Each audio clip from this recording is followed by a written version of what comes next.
వాళ్ళకి టైం కావాలంట. 1 ఇయర్ తర్వాత చేస్తారని ముందే చెప్పారు కదా! అలా అయితే ఓకే చెప్పండి. లేకపోతే మీరే వేరే సంబంధం చూసుకోండి అని చెప్పారు వాళ్ళు. అని మా బావగారు వాళ్ళకి చెప్పారు. అయితే అబ్బాయి వాళ్ళ నాన్నగారు సరే అన్నారంట. ఆ అబ్బాయికి, అమ్మాయికి ఇష్టం కదరా ఆగుదాంలే అని. అయితే అదే విషయం మా మమ్మీకి చెప్పారు మా బావగారు. మా మమ్మీ కూడా ఓకే అన్నారు. అయితే ఆ అబ్బాయి నాకు లైక్ యాప్‌లో రోజు మెసేజ్‌లు పెట్టేవాడు. నేను కూడా చేసేదాన్ని. అలా కొన్ని రోజులైన తర్వాత నంబర్స్ ఎక్స్‌చేంజ్ చేసుకున్నాము. రోజు మాట్లాడుకునేవాళ్ళం. అయితే ఆగస్ట్‌లో వాళ్ళ డాడీకి హెల్త్ బాలేదని హార్ట్ అటాక్ వచ్చిందని హాస్పిటల్‌లో పెట్టారు.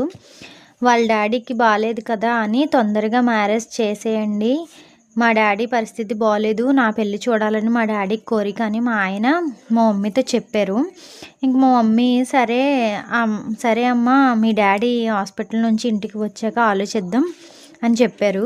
వాళ్ళ డాడీ ఆగస్ట్ 18న హాస్పిటల్‌లో జాయిన్ చేశారు. అయితే డాక్టర్ చెప్పారంట హార్ట్ కండిషన్ అయితే అస్సలు బాలేదు.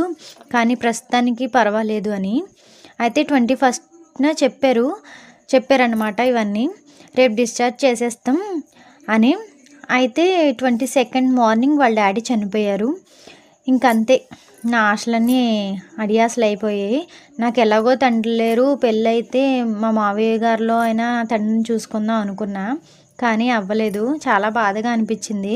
అయితే సంవత్సరం అయిన తర్వాత మ్యారేజ్ చేద్దామని ఇంకా ఆగిపోయారు. 2020 ఆగస్ట్ 10న మా మావయ్య గారి సంవత్సరకం అయ్యింది.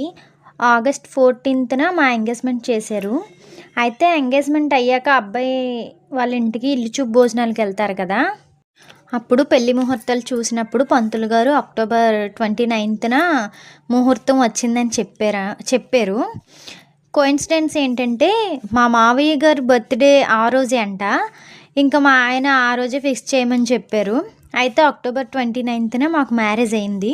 నెక్స్ట్ డే మా ఆయన వాళ్ళ ఇంట్లో వ్రతం పెట్టుకొని రిసెప్షన్ పెట్టుకున్నారు. మ్యారేజ్ అయ్యాక ఒక 3 మంత్స్ వరకు నన్ను చాలా బాగా చూసుకునేవారు.